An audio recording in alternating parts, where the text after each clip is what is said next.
Hey everyone, Namaste, and welcome to the 11th episode of Yoga Shakti with me, Shailaja Menon, here on Anand TV. Now, I hope the new year has gotten off to a flying start and you are all doing well. Today, we're going to follow up on what we began last week, which was hamstring opening and deep pelvic flexion, basically working on forward bends. Now, forward bends, as we work on them, we actually work on releasing the back of the calves, the back of the knees, the hamstrings, the glutes, the back of the lower back, all of these areas. And in the style that I practice and teach, Manasa Yoga, the back represents our past. And the past is a bundle of grievances, hurts, disappointments, and all of that we carry around like a baggage. And this does not allow us to be present to the moment or even look into the future. So, as we work on these forward bends, we actually work on loosening and relaxing and releasing our backs. And in the process, releasing everything that weighs us down and holds us down from realizing our highest potential. So let's get started. We're going to be working on deep pelvic flexion as well as stretching and opening the back of the body, which is the calves, the back of the knees, the back of the thighs, the lower back, etc. Yeah. So we're going to start with some lying down postures and then we're going to move to some seated postures as well. So to begin with, just lie on your back. And all of these postures, you can start with your knee bent. Yeah. So that gives you a deeper flexion. Yeah, so try to bring that thigh as close to your abdomen and chest as possible and maintain it here for a few seconds. And if you feel really comfortable here, maintaining that touch of your thigh towards your abdomen, slowly release that right heel down. Yeah, so as you can see, my right heel is slowly stretching forward, all the way forward, all the way forward, all the way forward as it can go. And I have tried to not lose the grip of the thigh towards the abdomen, right? So it's not that everybody's thigh will touch the abdomen. Sometimes your thigh might be here, and that's perfectly okay as well. Yeah, just do what you can. I'm just showing you what is possible eventually. Yeah, and then working with the other side. So, like I say, I always begin with my knee bent.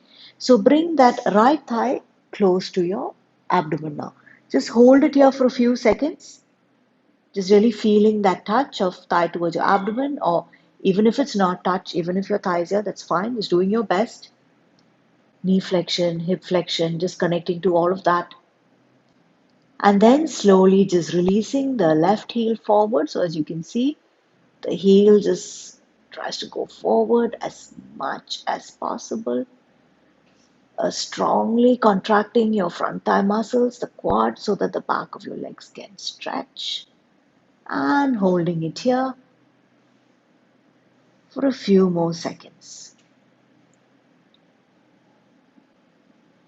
And then slowly bend the left knee as well and bringing both the thighs towards your chest. So these are things that you can so easily do when you wake up in the morning on your bed, right? So you don't really need to be on the mat or on the floor, right? You can make this an everyday thing as soon as you wake up, right? Do some stretching. And then working into another deep pelvic flexion. The difference is earlier we brought the thigh and the knee straight forward. Now we're going to take it out a little bit to the side and try to get the heel again towards the floor. Yeah, so again, my knee comes down, but yours may be here somewhere, and that's perfectly okay. Right? So what you should look for is the alignment of the heel to the knee. Yeah, try to get your heel and knee in one line. Yeah, so just working towards that. And then if you feel like, okay, this is your best position, then slowly work on releasing the right heel forward. Yeah, so again, you might notice that as your right heel goes forward, your left knee tends to go up, right? So you're trying to always find that balance. Yeah, so yoga practice, as in life, is always trying to find that balance.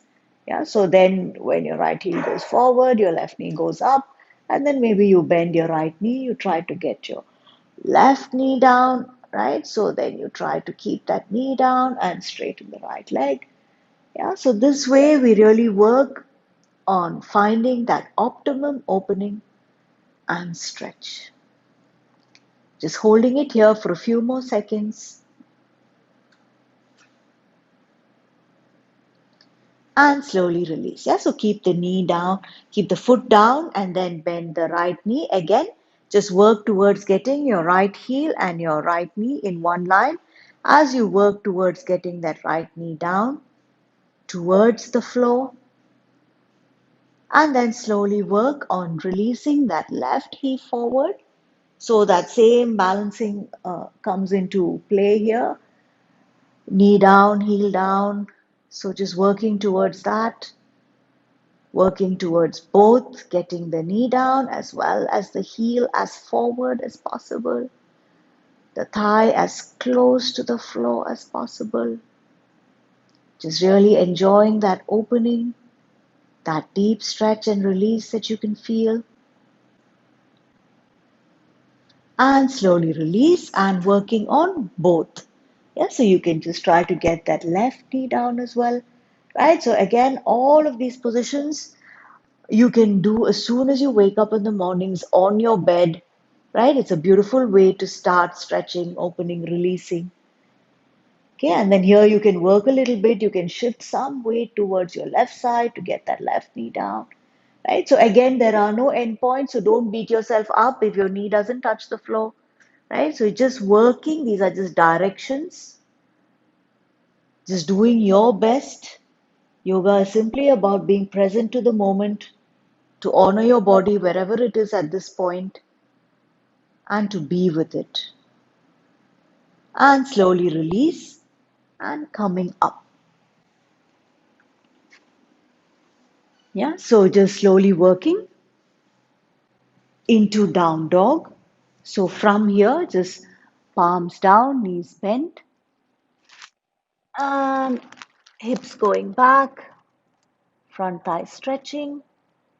So just working here a little bit, dropping your knees down, right? And then moving into child pose, right? So again, here there's deep flexion involved as you try to get your abdomen and chest to rest on your thighs, and then slowly coming up and working into another deep position called Malasana, where you just sit back on your heels, yeah, and then you just come into a namaste here, right? So, if any of you have trouble keeping your heels down, as I notice in some of my students, you can always roll up a towel and keep it below your heels, yeah? Or if you have blocks, you can keep your heels resting on your blocks. That helps you to be a bit more stable, right? So from here, just placing your hands forward and then rising up into down dog, right? So just palms pressing forward, hips moving back, feeling that stretch along the entire back of your body,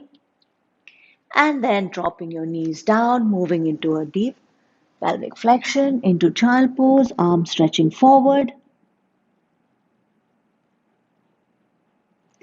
and coming up and working back into that seated squat, Malasana, holding here. Okay, and then if you want to work a little bit deeper, you can try to just come down, release your hands down towards the floor, the forearms towards the floor. Again, if they don't reach the floor, it's perfectly all right.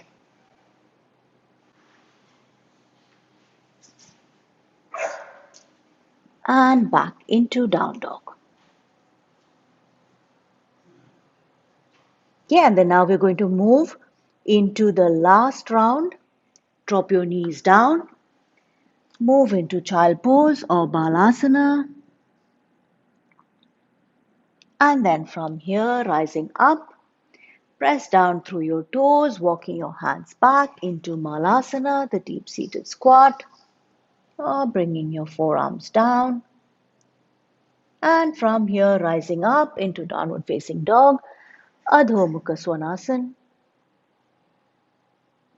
and walking your hands back this time into another deep forward bend, Uttanasana. So we're going to work into some seated forward bends, starting with Janu Shirsasana. Yeah, so from here, I'm going to bend my right knee and bring the sole of my right foot into my left inner thigh. Yeah, and then normally when we do positions with one leg forward, whichever leg is forward, that hip tends to come forward. Yeah, so we need to square the hips a little bit before we fold forward. So since my left leg is forward, I have to consciously draw back through my left hip. Yeah, and then from here, I can inhale, lift the arms up to really get some length in my spine. And then as I exhale, just fold forward so that my chest comes over the thigh. That's a little bit of a twist involved. So just staying here. Again, you might be here somewhere, and that's perfectly fine as well. Wherever you are is fine. Just working with your breath. So as you inhale, just lengthen through your spine. As you exhale, gently coming forward. Inhale, lengthen through your spine. As you exhale, coming forward. So, really working with your breath and allowing your breath to take you deeper into the position. One last round as you inhale, lengthen through your spine. And as you exhale, just converting that length into depth. And just holding the position, really feeling the back of your body open, the left hamstrings, the back of the knees, the calves, the glutes, the beautiful opening to the whole of your back as you stay in Janu Shirsasana. Just focusing on your breath, flowing with your breath, mind and breath in perfect harmony.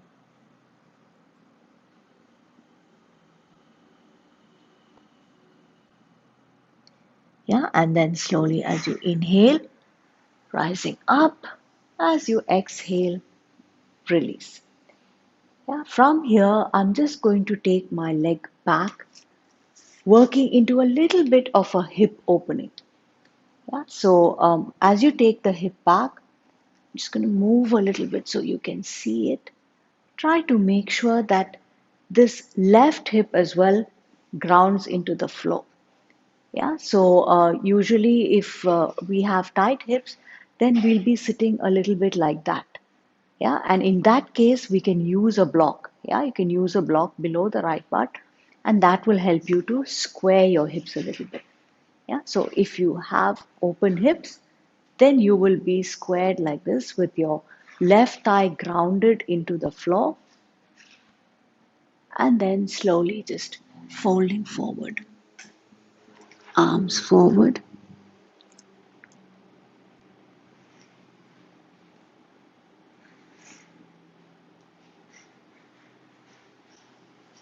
Okay, and then slowly rising up and working.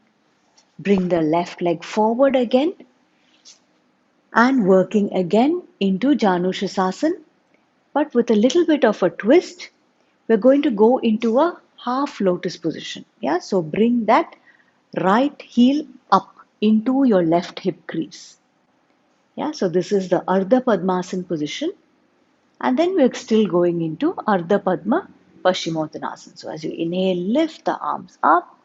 And as you exhale, coming forward. Yes. Working with your breath. Inhale and exhale. Inhale and exhale. Inhale and exhale. And stay.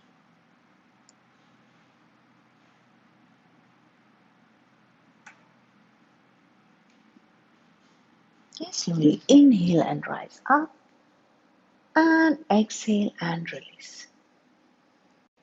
Okay, so moving into Pashimothanasana, which is the position with both legs straight. Yeah, so this is a very classical, traditional yoga position. So as you inhale, lift through the arms to lengthen through your spine. And as you exhale, just coming forward. Yeah, so this is really a deep forward bend. And it's important to note that you try to fold from the pelvis and not just somehow round your back and come down. Yeah, so remember all of these are deep pelvic folds, which is why we worked so much on the pelvic fold in the beginning of the episode. So as you inhale, lengthen through your spine. You can use, so even if you're here, that's fine. Yeah, inhale, lengthen through your spine, exhale, and coming forward. Yeah, so use your breath to go deeper. Inhale, lengthen through your spine. Exhale, coming forward. And inhale, lengthen through your spine.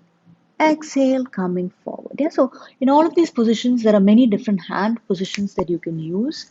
So you can either use holding the sides of your feet, right? So if you have a deeper fold, you can actually hold your wrist, right? So whatever works for you. And if you keep your elbows going out a little bit, it opens up that heart space. So it's beautiful to note that even in seemingly a forward bend, we're still striving to keep that heart space open. Yeah, it's never a closed heart. So the whole of yoga practice, I always tell my students, and in fact, the whole of life itself is really working to keep that heart space open. And then from here, just inhale, rising up, and exhale, release. Right? So if you have trouble bringing your hands forward, this is where the strap comes in handy. So just use a strap, right? And then just place this around your feet. So like I always say, no strap, you can just use a towel or you can use a dupatta. Anything works, yeah, as long as it serves the purpose, right? So this is how you use it. Just put it along the balls of your feet and then just hold, right, wherever it is. And all of that will give you that deep stretch along the calves, the back of the knees, your thighs, your glutes, right? All of it opens up. And it's also nice. So again, there are different positions for the feet. So it's also nice to draw back through your toes. This is a position called dorsiflexing your feet. So as you do that, you can actually feel a deeper stretch along your calves. Yeah. So just try that. Try these different feet positions.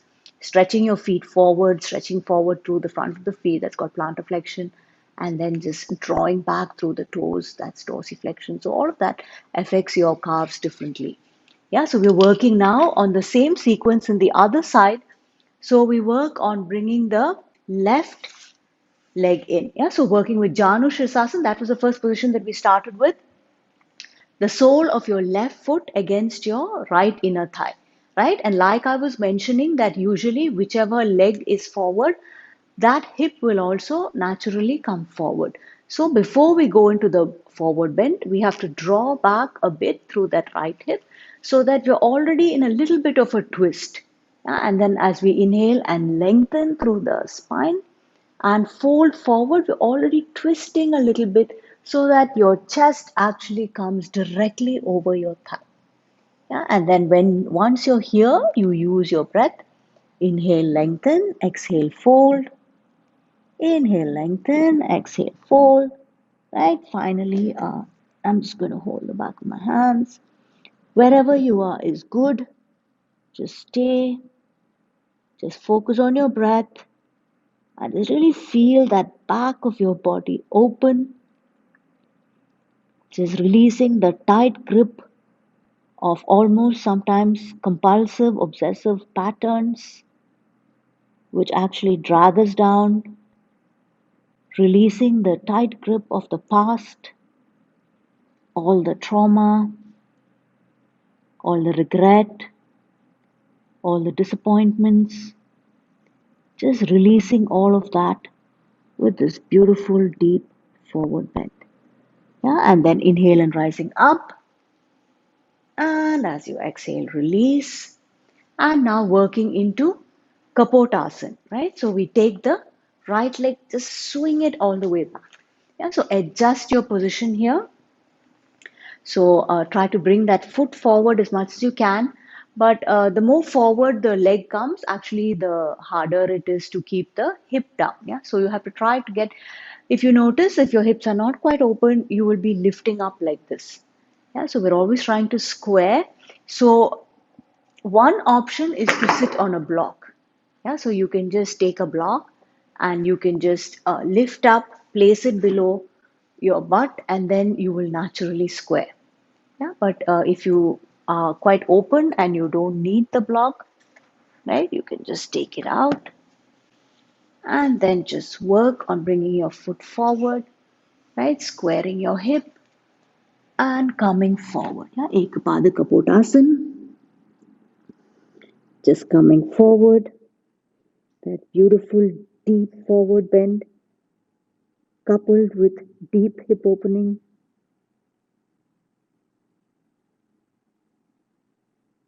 keeping that right hip and the right thigh as grounded as possible, letting your awareness flow over the whole leg, even right up to your little toe.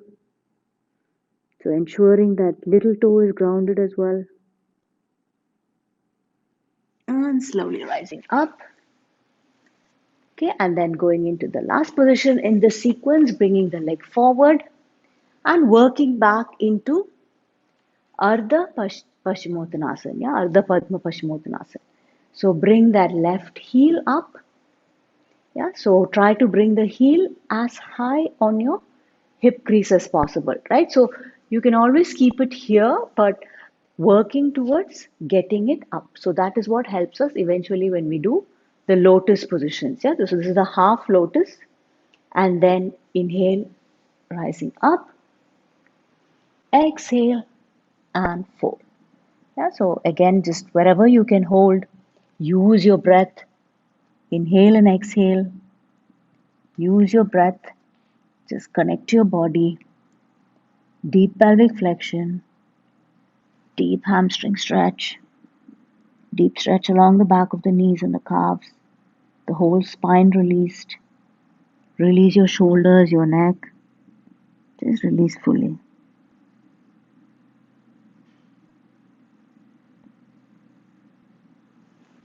And inhale and rising up, and exhale and release. Right? And if you want a little bit more of a challenge, you can always work into a bind here. Yeah. So since my left leg is up, I take my left hand behind to try and take hold of my left toe. Yeah. So this is Ardha Baddha Padma Paschimottanasana. Yeah. The bound position, the bound Padma position. And exhale and fold forward. So just staying here for a few breaths. Inhale and exhale.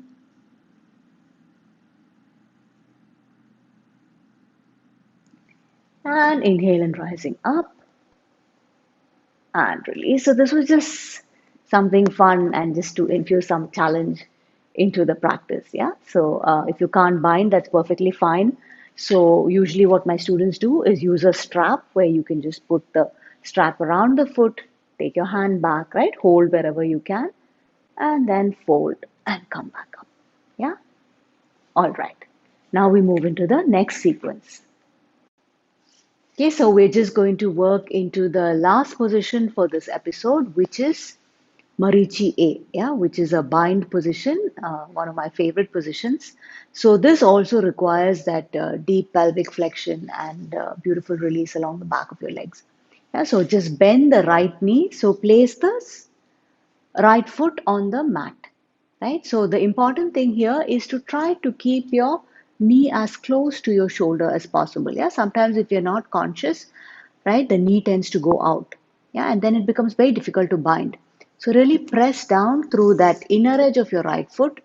Keep that knee as close to your shoulder as possible. And then just as you inhale, lengthen through your spine, and as you exhale, fold forward. Yeah, so keep that energy pressing down through the inner edge of your right foot.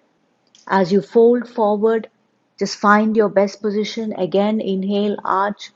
As you exhale, fold. Yeah, so just really working towards getting that abdomen as close as possible, getting as deep a forward bend as possible. Because the deeper your forward bend, the easier it is to bind. Yeah, so Marichi A is a bind. So just really working that leg as close to your body as possible. Take one hand around the knee, the other hand try to hold from the back and fold forward. Yeah, so this is a deep fold. It's still a forward bend.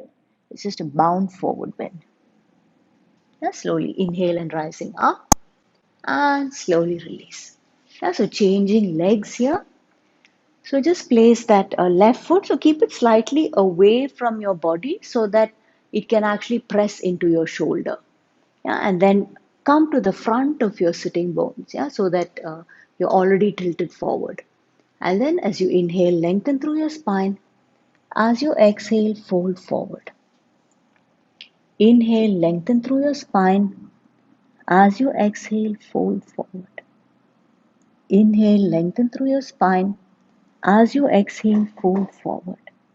Yeah, and then from here, the hand goes around the knee. This hand goes behind, and then you hold, keep that shoulder lifting, right? And then, as I mentioned, your heart is still open as the head of the arm bone goes back, and then you fold over your leg. Keep the heart space open, keep the shoulder lifting, keep the pelvis tilted, keep the spine long.